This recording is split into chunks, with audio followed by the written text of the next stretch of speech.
ഇവാനയ്ക്കും ഇയാനും ഇനി അമ്മയുടെ സ്നേഹത്തണലില്ല. തങ്ങളെ ഒരു നിമിഷം പോലും പിരിയാത്ത പ്രിയപ്പെട്ട അമ്മ ഇനി വരില്ല എന്ന സത്യം ഉൾക്കൊള്ളാൻ ആ കുരുന്നുകൾക്ക് ഇനിയും സാധിച്ചിട്ടില്ല. ആ കുഞ്ഞുങ്ങളുടെ കാര്യം ആലോചിക്കുമ്പോഴാണ് മനസ്സ് മരവിച്ചു പോകുന്നത്. എന്തു പറഞ്ഞാണ് അവരെ ആശ്വസിപ്പിക്കാൻ കഴിയുക? ഒരു നാടിൻ്റെ ആകെ പ്രിയപ്പെട്ടവളായിരുന്ന സ്റ്റെഫി ടീച്ചർ ഓർമ്മയായി മാറിയിരിക്കുകയാണ്.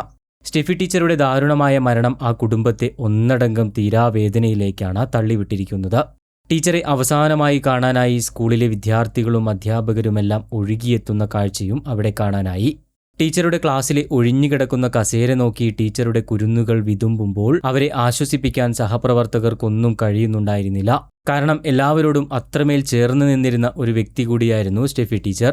കഴിഞ്ഞ ചൊവ്വാഴ്ചയാണ് കല്ലോടി പറക്കൂട്ടിൽ വിനീതിന്റെ ഭാര്യയായ 33-കാരി സ്റ്റെഫിയുടെ സ്വപ്നങ്ങളുടെ ചിറകരിയപ്പെട്ട അപകടം നടക്കുന്നത്. പതിവ് പോലെ ജോലിക്കിറങ്ങിയതായിരുന്നു സ്റ്റെഫിയും ഭർത്താവായ വിനീതും. യാത്രയ്ക്കിടെ ഇരുവരും സഞ്ചരിച്ചിരുന്ന ബൈക്കും സ്വകാര്യ സ്കൂളിലെ ബസ്സും തമ്മിൽ കല്ലോടിക്ക് സമീപത്ത് വെച്ച് കൂട്ടിയിടിക്കുകയായിരുന്നു. അപകടത്തിൽ ഗുരുതരമായി പരിക്കേറ്റ സ്റ്റെഫിയെ വിദഗ്ധ ചികിത്സയ്ക്കായി കോഴിക്കോട് മെഡിക്കൽ കോളേജ് ആശുപത്രിയിലേക്ക് മാറ്റിയിരുന്നു. സ്റ്റെഫി ടീച്ചർ ജീവിതത്തിലേക്ക് മടങ്ങിവരുമെന്ന് തന്നെയായിരുന്നു എല്ലാവരും ഉറച്ച് വിശ്വസിച്ചിരുന്നത്. എന്നാൽ അവിടെ ചികിത്സയിൽ തുടരവേ കഴിഞ്ഞ ദിവസം പുലർച്ചെയോടുകൂടി മരണത്തിന് കീഴടങ്ങുകയായിരുന്നു. അയിലമൂല കളരിക്കൽ അപ്പച്ചൻ്റെയും മേഴ്സിയുടെയും മൂത്ത മകളായിരുന്നു സ്റ്റെഫി. അപകടത്തിൽ വിനീതിനും പരിക്കേറ്റിരുന്നു. സ്റ്റെഫി ടീച്ചറുടെ സംസ്കാര ചടങ്ങുകൾക്കായി ഇവരുടെ വീട്ടിലേക്കും പള്ളിയിലേക്കും നൂറുകണക്കിന് ആളുകളാണ് ഒഴുകിയെത്തിയത്. ഈ ഒരൊറ്റ അപകടം എത്ര പേരുടെ കണ്ണീരുകൾക്കാണ് സാക്ഷ്യം വഹിക്കേണ്ടി വന്നത്. ഇരുചക്ര വാഹനങ്ങളുമായി റോഡിലേക്ക് ഇറങ്ങുന്നവർ ഭാഗ്യമുണ്ടെങ്കിൽ തിരിച്ച് വീട്ടിലേക്കെത്തുമെന്ന അവസ്ഥയായി മാറിക്കൊണ്ടിരിക്കുകയാണിപ്പോൾ.